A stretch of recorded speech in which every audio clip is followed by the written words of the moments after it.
আসসালামু আলাইকুম, আমন্ত্রণ জানাচ্ছি মাই টিভি সংবাদে। পুরো সংবাদ জুড়ে সাথে আছে আমি নুসরাত জাহান মন। শুরুতেই সংবাদ শিরোনাম। বিদ্যুৎ, জ্বালানি, খাদ্য, রেল ও বন্দর সহ সব মন্ত্রণালয়, বিভাগ ও দপ্তরকে ফাংশনাল করার নির্দেশ প্রধান উপদেষ্টার। সচিবদের সঙ্গে বৈঠক। নির্বাচনে পরিবেশ তৈরির জন্য অন্তর্বর্তী সরকারকে সময় দেবে বিএনপি। প্রধান উপদেষ্টার সাথে বৈঠক শেষে জানিয়েছেন মির্জা ফখরুল। বৈঠক করেছে জামাতও। সাবেক প্রধানমন্ত্রী শেখ হাসিনাকে ফিরিয়ে এনে বিচারের মুখোমুখি করার দাবি বৈষম্য বিরোধী ছাত্র আন্দোলনের। পুনর্বাসনের চেষ্টা না করতে সরকারকে হুঁশিয়ারি।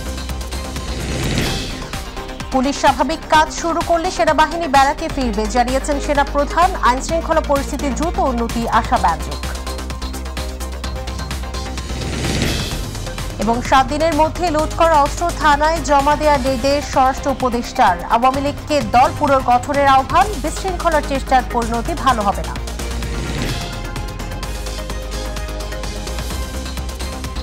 শিরোনাম শুনছিলেন, বিস্তারিত সংবাদ যাচ্ছে। বিদ্যুৎ, জ্বালানি, খাদ্য, রেল ও বন্দর সহ সব মন্ত্রণালয়, বিভাগ ও দপ্তরকে ফাংশনাল করার নির্দেশ দিয়েছেন অন্তর্বর্তী সরকারের প্রধান উপদেষ্টা ডক্টর মোহাম্মদ ইউনূস। সকালে নিজ বাসভবন যমুনায় নিজের অধীনে থাকা মন্ত্রণালয়গুলোর সচিবদের সাথে বৈঠকে নির্দেশ দিয়েছেন তিনি। বৈঠক শেষে সচিবালয়ের সাংবাদিকদের এসব কথা জানান জনপ্রশাসন মন্ত্রণালয়ের সিনিয়র সচিব মেজবাহ উদ্দিন চৌধুরী। আরও জানাচ্ছেন রাকিব হাসান। নিজের হাতে থাকা 25 মন্ত্রণালয় ও বিভাগের সচিবদের সাথে নিজ বাসভবন যমুনায় বৈঠক করেন অন্তর্বর্তী সরকারের প্রধান উপদেষ্টা ডক্টর মোহাম্মদ ইউনূস। বেলা 11:15 থেকে শুরু হয়ে বৈঠকটি চলে 1:01 পর্যন্ত। এ সময় বেশ কিছু নির্দেশনা দেন তিনি। বৈঠক শেষে সচিবালয়ে আয়োজিত ব্রিফিংয়ে বৈঠকের বিস্তারিত তুলে ধরেন জনপ্রশাসন মন্ত্রণালয়ের সিনিয়র সচিব মেজবাহ উদ্দিন চৌধুরী। তিনি বলছেন অগ্রাধিকার নির্ধারণ করার জন্য এই মুহূর্তে আমাদের অগ্রাধিকার কোন বিষয়গুলো আছে সেগুলো নির্ধারণ করে অগ্রাধিকার ভিত্তিতে কাজ করার জন্য তিনি নির্দেশনা দিয়েছেন। আর স্বচ্ছতা এবং এটা হচ্ছে সংবেদনশীলতার সাথে কাজ করা, এটাকে গুরুত্ব দেওয়ার জন্য তিনি নির্দেশনা দিয়েছেন, যাতে করে যারা যে মহৎ উদ্দেশ্য নিয়ে যে পরিবর্তন সেই উদ্দেশ্য সাধন হয় এবং উদ্দেশ্যকে আরও বেগবান করে সামনে এগিয়ে নিয়ে যাওয়া যায়, সেই বিষয়ে তিনি নির্দেশনা দিয়েছেন। এবং কত জরুরি বিষয় আছে, যেমন সার আছে, খাদ্য আছে, বিদ্যুৎ, জ্বালানি, বন্দর এবং রেল, এই সকল বিষয়গুলোকে দ্রুত ফাংশনাল করার জন্য তিনি নির্দেশনা দিয়েছেন। জরুরি বিষয়গুলো 7 দিনের মধ্যে উপস্থাপন করতে বৈঠকে প্রধান উপদেষ্টার নির্দেশনার কথা জানান তিনি। যেগুলো জরুরি এই মুহূর্তে আছে, একটা 7 দিনের মতো একটা বিষয় আছে, যে 7 দিনের মধ্যে যতগুলো বেশি জরুরি আছে, যেগুলো ওনার কাছে উপস্থাপন করার মতো, যেগুলো উপস্থাপন করতেই হবে, সেই বিষয়গুলো ওনাকে সরাসরি যেন উপস্থাপন করা হয়। সাংবাদিকদের প্রশ্নের জবাবে সচিব জানান, প্রশাসনে বঞ্চিতদের দ্রুতই পদোন্নতি দেওয়ার ব্যবস্থা করা হবে। তবে 15ই আগস্ট জাতীয় শোক দিবস পালনের বিষয়ে এখনো কোনো নির্দেশনা আসেনি বলেও জানান মেজবাহ উদ্দিন চৌধুরী। যারা বিসিএস এর যারা সুপারিশপ্রাপ্ত হয়েছিলেন পাবলিক সার্ভিস কমিশন থেকে 28 থেকে 42 ব্যাচের, তাদের বিষয়গুলো আমরা উপস্থাপন করেছি মাননীয় প্রধান উপদেষ্টার কাছে। আমরা আশা করছি আমরা আগামী কাল বা পরশুর মধ্যে এই বিষয়ে আমরা একটা সুস্পষ্ট একটা প্রতিক্রিয়া দিতে পারবো। রাকিব হাসান, মাই টিভি, ঢাকা। কিভাবে নথি উপস্থাপন। বিভিন্ন রাজনৈতিক দলের সাথে বৈঠক করেছেন অন্তর্বর্তী সরকারের প্রধান উপদেষ্টা অধ্যাপক ডক্টর মোহাম্মদ ইউনূস। প্রধান উপদেষ্টার অস্থায়ী কার্যালয় যমুনায় বৈঠক শেষে বিএনপি মহাসচিব মির্জা ফখরুল ইসলাম আলমগীর জানিয়েছেন, অন্তর্বর্তী সরকারের পদক্ষেপের প্রতি সমর্থন রয়েছে বিএনপির। নির্বাচনের জন্য উপযুক্ত পরিবেশ তৈরি করতে যে সময় লাগবে তা অবশ্যই দেওয়া উচিত। দেশের শান্তি শৃঙ্খলা রক্ষায় অন্তর্বর্তী সরকারকে সব ধরনের সহায়তার কথা জানিয়েছেন জামাতের আমির ডাক্তার শফিকুর রহমান। মাহবুব সৈকতের রিপোর্ট। অন্তর্বর্তী সরকারের প্রধান উপদেষ্টা হিসেবে শপথ নেয়ার 3 দিনের ব্যবধানে রাজনৈতিক দলগুলোর সাথে বৈঠক করেন নোবেলজয়ী অধ্যাপক ডক্টর মোহাম্মদ ইউনূস। প্রধান উপদেষ্টার আমন্ত্রণে বৈঠকে যোগ দিতে সোমবার বিকেলে তার অস্থায়ী কার্যালয়ে রাষ্ট্রীয় অতিথি ভবন যমুনায় আসেন বিএনপি মহাসচিব মির্জা ফখরুল ইসলাম আলমগীরের নেতৃত্বে দলটির স্থায়ী কমিটির 9 সদস্য।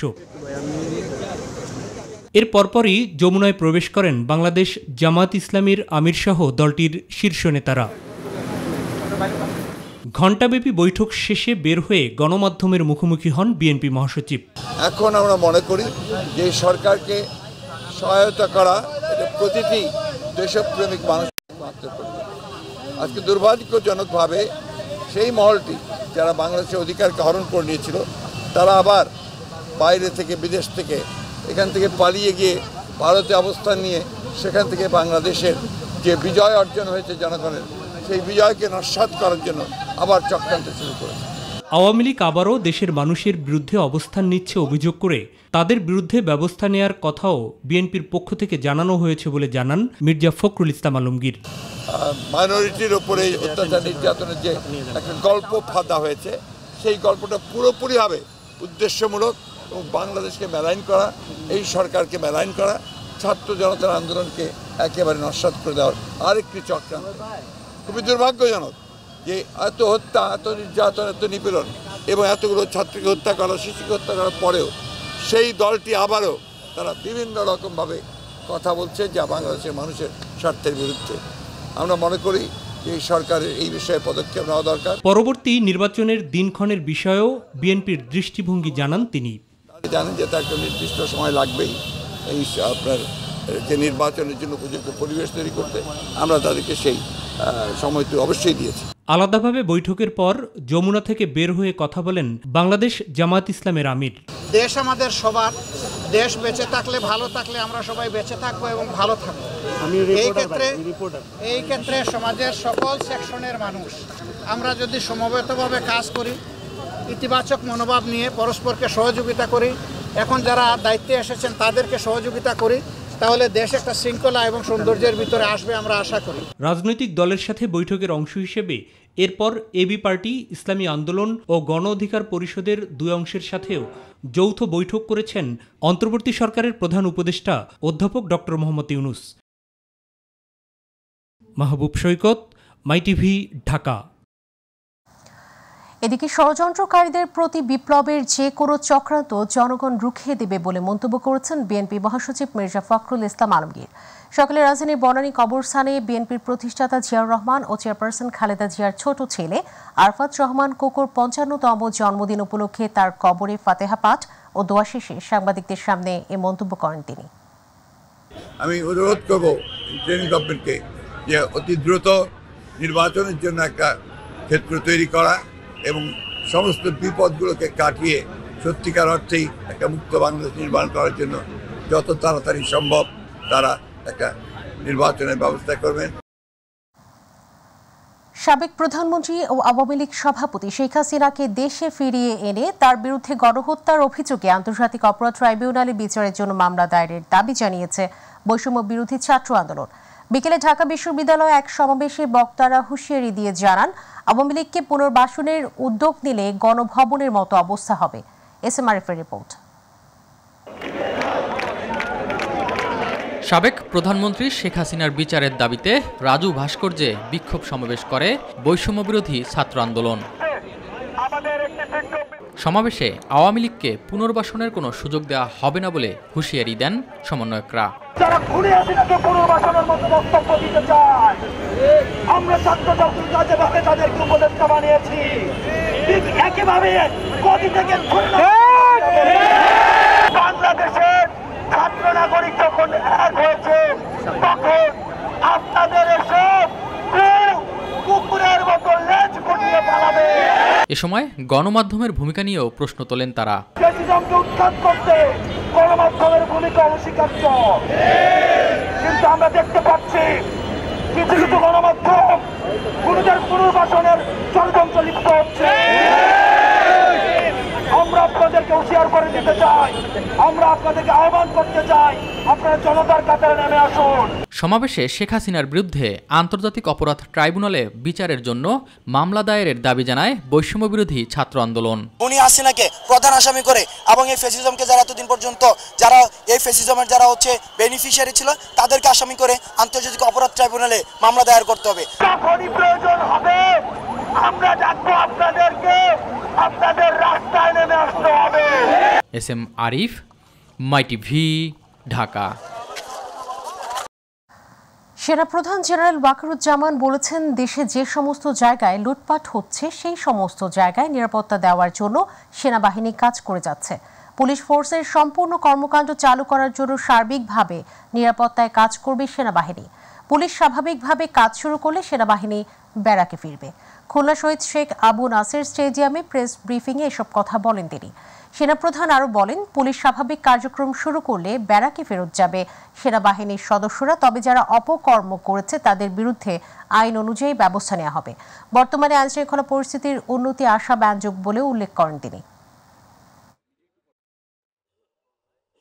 এখন আমরা চেষ্টা করছি পুলিশ ফোর্সকে বিভিন্ন থানায় তাদেরকে আবার কর্মক্ষম কার্যক্রম করে গড়ে তোলা, পুলিশ যেন আবার অ্যাক্টিভ হয়, এটার জন্য আমরা প্রোটেকশন দিচ্ছি তাদেরকে এবং তারা কার্যক্রম শুরু করেছে। আমি যেই স্ট্যাটিস্টিক্স আজকে পেলাম এখানে খুলনা ডিভিশনে, এটা অত্যন্ত আশাব্যঞ্জক এবং অলমোস্ট নর্মাল, আপনি বলতে পারেন যে নর্মাল। এমনকি আমি তো বলবো যে স্বাভাবিক সময় যে সমস্ত অপরাধ সংগঠিত হয় এখন সেটাও হচ্ছে না।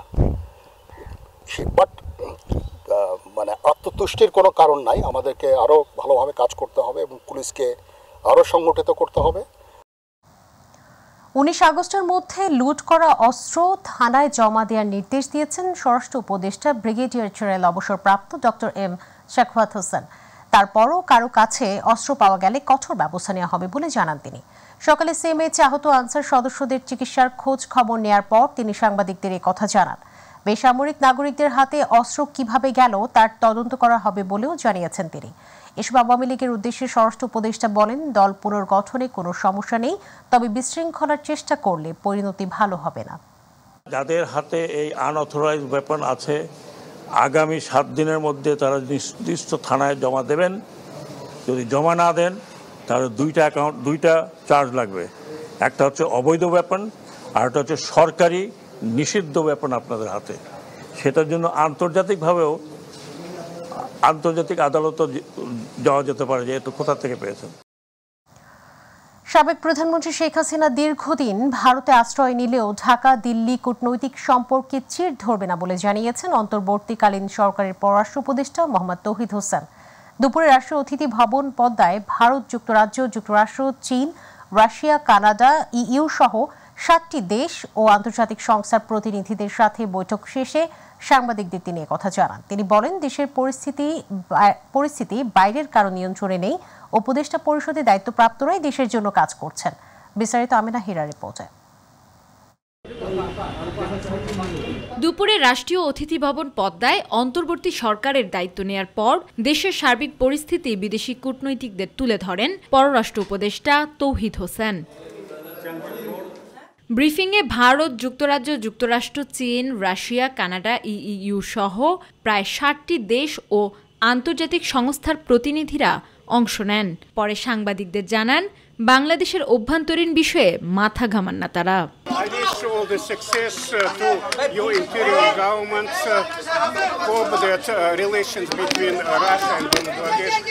It is the internal affair of Bangladesh.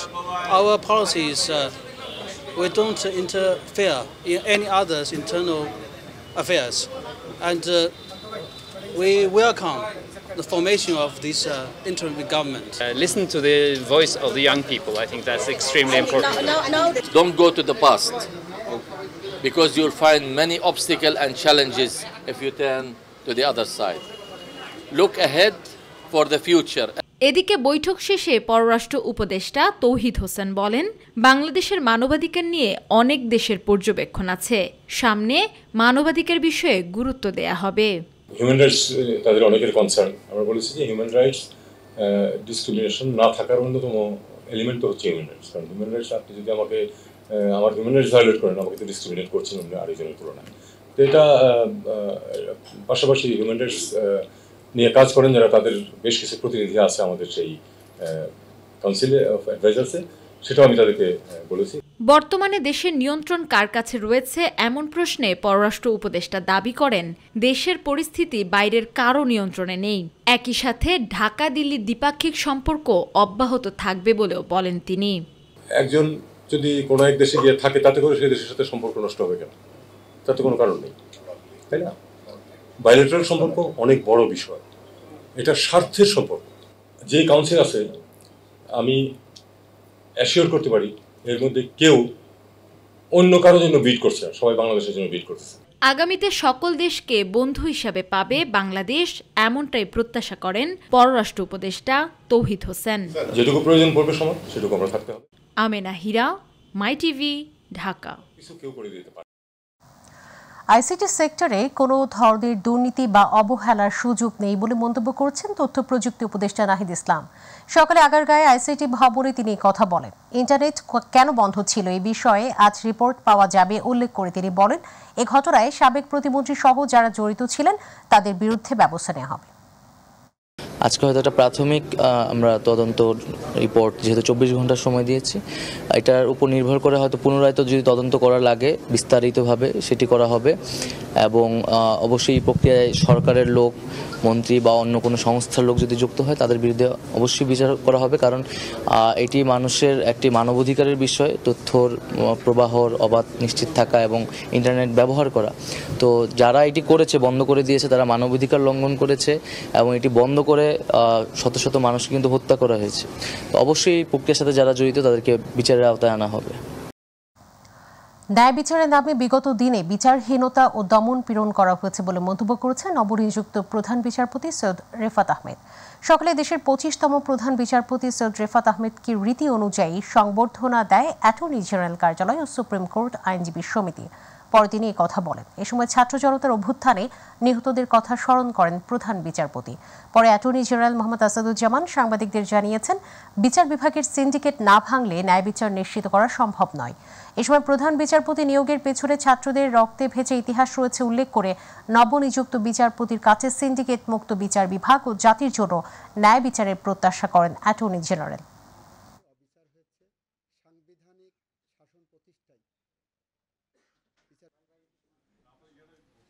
পৃথিবীর ইতিহাসে বিরল, এই জন্য আমরা গর্বিত এবং ওনাকে সেটা স্মরণ করে দিয়েছি। বাংলাদেশের বিচার বিভাগে যে সিন্ডিকেট চলে আসছে দীর্ঘদিন ধরে, সেই সিন্ডিকেট ভাঙতে হবে। ন্যায় বিচার প্রতিষ্ঠা করার জন্য, মানুষের অধিকার প্রতিষ্ঠা করার জন্য সেই সিন্ডিকেট ভেঙে দিতে হবে। দেশের চলমান রাজনৈতিক সার্বিক পরিস্থিতি নিয়ে আলোচনা করতে বিএনপির স্থায়ী কমিটির বৈঠক অনুষ্ঠিত হয়েছে। রাতে দলের চেয়ারপারসনের কার্যালয়ে আয়োজিত বৈঠকে সভাপতিত্ব করেন বিএনপির ভারপ্রাপ্ত চেয়ারম্যান তারেক রহমান। বৈঠকে দলের মহাসচিব মির্জা ফখরুল ইসলাম আলমগীর সহ স্থায়ী কমিটির অন্য সদস্যরা উপস্থিত ছিলেন। নানা কর্মসূচি বাস্তবায়ন করতে লন্ডন থেকে ভার্চুয়ালি যুক্ত হয়ে তারেক রহমান দিক নির্দেশনা ও পরামর্শ দিয়েছেন।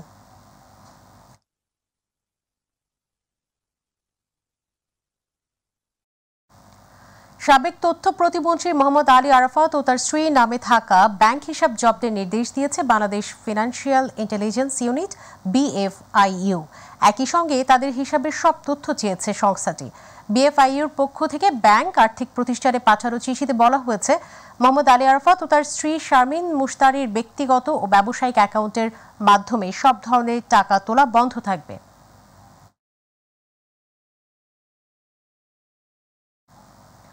গ্রামীণ টেলিকমের সাবেক চেয়ারম্যান ও অন্তর্বর্তীকালীন সরকারের প্রধান উপদেষ্টা ডক্টর মোহাম্মদ ইউনূসের বিরুদ্ধে করা দুদকের মামলাটি হাইকোর্টে পেন্ডিং থাকা অবস্থায় গতকাল নিম্ন আদালত তা খারিজ করে দিয়েছেন। এই বিষয়ে ডক্টর ইউনূসের আইনজীবী ও গ্রামীণ টেলিকম কিছুই জানেন না বলে মন্তব্য করেছেন অ্যাডভোকেট আব্দুল্লাহ আল মামুন। তিনি বলেন, ডক্টর ইউনূস আইনের প্রতি শ্রদ্ধাশীল। আইনের মাধ্যমে ডক্টর ইউনূস নিজেকে নির্দোষ প্রমাণ করবেন উল্লেখ করে তড়িঘড়ি করে নয়, আইনিভাবেই সবকিছু মোকাবেলা করা হবে বলে জানান তিনি। লেবারদের ফান্ডে টাকা দেওয়ার পর ওই ফান্ডের তো উনি সিগনেটরি না, গ্রামীণ টেলিকমের এই কেউই সিগনেটরি না। তাহলে তারা কিভাবে আত্মসাৎ করে, কিভাবে মানি লন্ডারিং করে, এই জিনিসটাই তো প্রমাণ করতে চাই আমরা। তো সুতরাং এইখানে তো ওনাদের এখানে কোনো সংশ্লিষ্টতা নাই। এই জিনিসটাই আমরা আইনের মাধ্যমে আমরা এইভাবে খালাস চাই না, অপমানিত হয়ে এইভাবে খালাস চাই না। আমরা অপমানের জিনিসটা আমরা তুলে ধরতে চাই, যেন বিচার ব্যবস্থার প্রতি এবং দুর্নীতি দমন কমিশনের প্রতিও যেন মানুষের আস্থা ফিরে আসে এবং সেভাবে চলতে পারে। স্বরাষ্ট্র উপদেষ্টা অবসরপ্রাপ্ত brigadier general doctor Sakhawat Hossain বলেছেন, দুর্গাপূজার ছুটি 3 দিন করতে সমস্যা নেই। এই বিষয়ে উপদেষ্টা পরিষদ সিদ্ধান্ত নেবে। এটি নিয়ে উপদেষ্টা পরিষদে শক্তভাবে সুপারিশ করার কথাও জানান তিনি। সোমবার সচিবালয়ে সাংবাদিকদের সাথে আলাপকালে তিনি কথা বলেন। এ সময় আলাপ হয় 15 আগস্ট ছুটি থাকবে কিনা তা নিয়ে। তিনি জানান এই বিষয়ে কোনো সিদ্ধান্ত আসেনি, এই বিষয়েও তিনি পরিষদের সঙ্গে আলোচনা করবেন। আমি বলেছি যে যে যে আমার তরফ থেকে, এই মন্ত্রণালয়ের তরফ থেকে আমি স্ট্রংলি রেকমেন্ড করব যে অন্তত দুর্গাপূজায় 3 দিন ছুটি হয়, 3 দিন না হলে মিনিমাম 2 দিন যেন ছুটি হয়। তো কারণ অনেকে ঠিকই বলেছেন যে একদিন ছুটি হয়, তার আগের দিন যে ইস্যু হয়, যারা চাকরি বাকরি করে তারা যেতে পারে না। এটা আমার মনে খুব জেনুইন, কোনো ইনজেনুইন ব্যাপার না। 2008 থেকে 2023 সাল পর্যন্ত গত 15 বছরে দেশের ব্যাংক খাত থেকে 92,261 কোটি টাকা লোপাট হয়েছে। বড় বড় অন্তত 24টি আর্থিক কেলেঙ্কারির ঘটনার মাধ্যমে এসব অর্থ লোপাট হয় বলে জানিয়েছে centre for policy dialogue CPD. এ সময় খেলাপি ঋণ বেড়ে দাঁড়িয়েছে 1,82,295 কোটি টাকা। রিপোর্ট করেছেন ইলিয়াস কমল। আমার নাম ইমদাদ হোসেন, আমি রাজধানীর ধানমন্ডিতে প্রতিষ্ঠানের কার্যালয়ে সংবাদ সম্মেলনের আয়োজন করে centre for policy dialogue CPD. Banking খাতের সুশাসন ফিরিয়ে আনতে করণীয় শীর্ষক সংবাদ সম্মেলনে প্রতিষ্ঠানটি জানায় 2008 থেকে 2023 সাল পর্যন্ত ব্যাংক খাতে বড় বড় 24টি আর্থিক কেলেঙ্কারি হয়েছে। সংবাদ সম্মেলনে গণমাধ্যমকে এসব তথ্য জানান সিপিডির নির্বাহী পরিচালক ফাহমিদা খাতুন। ব্যাংক খাতকে এখনই ঘুরে দাঁড়ানোর জন্য কিছু পদক্ষেপ দেওয়ার তাগিদ জানিয়ে ফাহমিদা খাতুন বলেন, এসব প্রস্তাবনা বাস্তবায়ন করা হলে অর্থনীতির বিরাট জায়গায় উন্নতি করা সম্ভব। আশু করণীয় বেশ কিছু, অনেক কিছুই মনে হয় যে এখনই, কিন্তু তার মধ্যে একটা অন্যতম হচ্ছে যে ব্যাংকিং খাতটাকে এখনই ঘুরে দাঁড়ানোর জন্য এই খাতের জন্য কিছু পদক্ষেপ নিতে হবে, তাহলে অর্থনীতির একটা বিরাট জায়গা আমরা উন্নত করতে পারবো। এ সময় অর্থ মন্ত্রণালয়ে আর্থিক বিভাগ বাতিলের দাবি জানিয়ে ফাহমিদা খাতুন বলেন, এটি সৃষ্টির প্রকৃত উদ্দেশ্য ব্যাংক খাত প্রভাবিত করা। এ সময় আর্থিক খাত নিয়ে তদন্ত হওয়া উচিত বলে মন্তব্য করেন তিনি। Financial institutions division, ministry of ফাইন্যান্সে এটা একটা, আবার কেন্দ্রীয় ব্যাংক, এই দুটো কিন্তু একসাথে করে তারা বিভিন্ন সময়ে এই পরিচালনা করে থাকে। এটার মধ্যে একটা অনেক সময় কনফ্লিক্টিং হয়, এবং এফআইডি যেটা সৃষ্টি করা হয়েছে সেটা কিন্তু আসলে এই কেন্দ্রীয় ব্যাংককে নিয়ন্ত্রণ করার জন্যই, এটার কোনো প্রয়োজন নাই, কারণ কেন্দ্রীয় ব্যাংকই তার কার্য পরিচালনা করার জন্য এবং প্রশাসনিক সিদ্ধান্ত নেওয়ার জন্য যথেষ্ট। সিপিডির ফেলো প্রফেসর মুস্তাফিজুর রহমান বলেন, আর্থিক খাতে দুর্নীতির শ্বেতপত্র তৈরি করতে হবে, ব্যাংক খাতে জবাবদিহি নিশ্চিত করতে হবে। সিপিডির গবেষণা পরিচালক ডক্টর খন্দকার গোলাম মোয়াজ্জেম বলেন, বাংলাদেশের পুঁজিবাজার অসুস্থ ও বিকলাঙ্গ, অগ্রহণযোগ্য অবস্থায় রয়েছে বিমা খাতও। এ সময় আর্থিক খাতে সুশাসনের জন্য ব্যক্তি ও প্রতিষ্ঠান ভিত্তিক খাতগুলো বন্ধ করার তাগিদ দেন অর্থনীতিবিদরা। সকল ধরনের স্টেক হোল্ডারের অংশগ্রহণের। ইলিয়াস কমল, মাই টিভি। দেশের সড়ক, মহাসড়ক, ফ্লাইওভার, টানেল, ফেরি ও এক্সপ্রেসওয়েতে অ্যাম্বুলেন্স থেকে টোল আদায় না করতে নির্দেশ দিয়েছেন হাইকোর্ট। একই সঙ্গে অ্যাম্বুলেন্স থেকে টোল আদায় করা কেন বেআইনি ঘোষণা করা হবে না মর্মে রুল জারি করেছেন আদালত। এ সংক্রান্ত এক রিটের প্রাথমিক শুনানি নিয়ে সোমবার বিচারপতি শেখ হাসান আরিফ ও বিচারপতি মোহাম্মদ বজলুর রহমানের হাইকোর্ট বেঞ্চ এ আদেশ দেন। আদালতে রিটের পক্ষে শুনানি করেন অ্যাডভোকেট মোহাম্মদ মনির উদ্দিন। কোটা সংস্কার ও বৈষম্য বিরোধী আন্দোলনের কারণে দীর্ঘদিন বন্ধ থাকার পর আজ থেকে সারা দেশে চালু হয়েছে ট্রেন চলাচল। বাংলাদেশ রেলওয়ের জনসংযোগ পরিচালক নাহিদ হাসান খানের স্বাক্ষরিত এক সংবাদ বিজ্ঞপ্তিতে এই তথ্য জানানো হয়। আজ থেকে মালবাহী ট্রেন চলাচল শুরু করলেও আগামীকাল থেকে যাত্রীবাহী মেইল, লোকাল ও কমিউটার ট্রেন এবং 15 আগস্ট থেকে আন্তনগর ট্রেন চলাচল শুরু হবে। বিকেল থেকে শুরু হচ্ছে ট্রেনের টিকিট বিক্রিও। অন্তর্বর্তীকালীন সরকারের প্রাথমিক ও গণশিক্ষা উপদেষ্টা ডক্টর বিধান রঞ্জন রায় পোদ্দার বলেছেন, প্রাথমিক বিদ্যালয় কবে খুলবে তা কথা বলে ঠিক করা হবে। তিনি বলেন, ছাত্র জনগণের যে বৈষম্যহীন সমাজের যে দাবি তা বাস্তবায়নে কাজ করবে সরকার। সচিবালয়ে সাংবাদিকদের এই তথ্য জানান তিনি। বর্তমানে শিক্ষার মান উন্নয়ন করাই মূল লক্ষ্য বলেও জানান ডক্টর বিধান রঞ্জন রায়। ফলে আমাদের লক্ষ্য থাকবে যেন শিক্ষাটা শুধুমাত্র, এখন এক সময় ছিল যখন আমাদের সাক্ষরতার হার খুব কম ছিল। আমাদের শিক্ষার একদিক দিয়ে উন্নতি হয়েছে, আমাদের অবকাঠামোগত অনেক উন্নতি হয়েছে, ফলে সাক্ষরতার হার অনেক বেড়েছে। আমাদের শিশুরা বিভিন্ন রকম শিক্ষা প্রতিষ্ঠানে যাচ্ছে, কিন্তু এই মুহূর্তে যেটা আমাদের প্রয়োজন সেটা হচ্ছে মানের উন্নয়ন করা, প্রাথমিক শিক্ষার মানের উন্নয়ন। কারণ জাতি হিসাবে আমাদের সবচেয়ে বড় সম্পদ হচ্ছে মানব সম্পদ। জনঘনত্বে আমরা হচ্ছি সবচেয়ে প্রথম স্থান অধিকারী দেশ। এই মানব সম্পদকে যদি আমরা ঠিকমতো ব্যবহার করতে পারি, ঠিকমতো গড়ে তুলতে পারি, তাহলেই শুধুমাত্র আমাদের উন্নতি সম্ভব। কোটা সংস্কার আন্দোলনে সহিংসতা এবং ছাত্র জনতার আন্দোলনে শেখ হাসিনা সরকারের পতনের পর পরিবর্তিত পরিস্থিতিতে এইচএসসি ও সমমান পরীক্ষা স্থগিত রয়েছে। অবশিষ্ট পরীক্ষাগুলো পূর্ণ নম্বরে হবে নাকি অটো পাস দেওয়া হবে তা নিয়ে চলছে জল্পনা কল্পনা। সামাজিক যোগাযোগ মাধ্যমে ছড়িয়ে পড়েছে ভুয়া বিজ্ঞপ্তিও। ছড়িয়ে পড়া বিজ্ঞপ্তি ও তাতে থাকা তথ্য সঠিক নয় বলে জানিয়েছে আন্তঃশিক্ষা বোর্ড সমন্বয় কমিটি।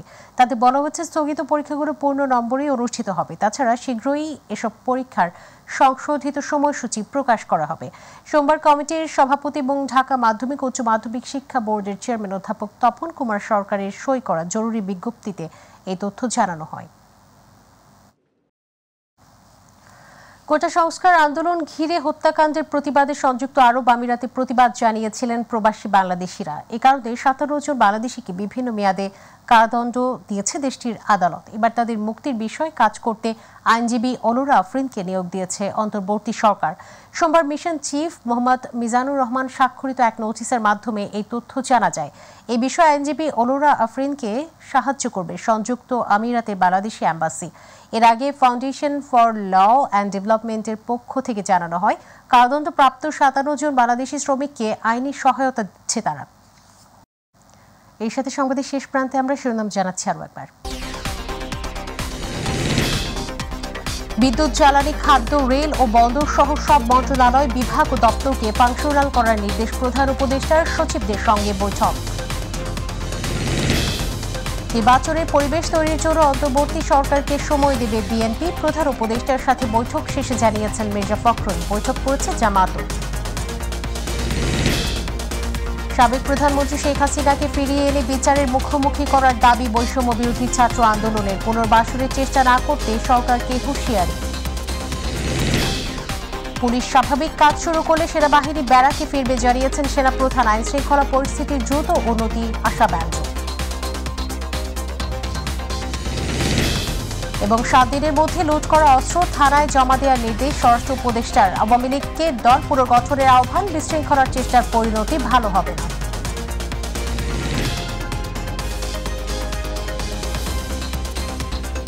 সঙ্গে থাকার জন্য ধন্যবাদ। এছাড়া ইউটিউবে মাই টিভি সংবাদ পেতে ভিজিট করুন youtube/mytvbd নিউজ, আর আমাদের অনুষ্ঠান দেখতে ভিজিট করুন youtube/mytvbangla, facebook/mytvbangla।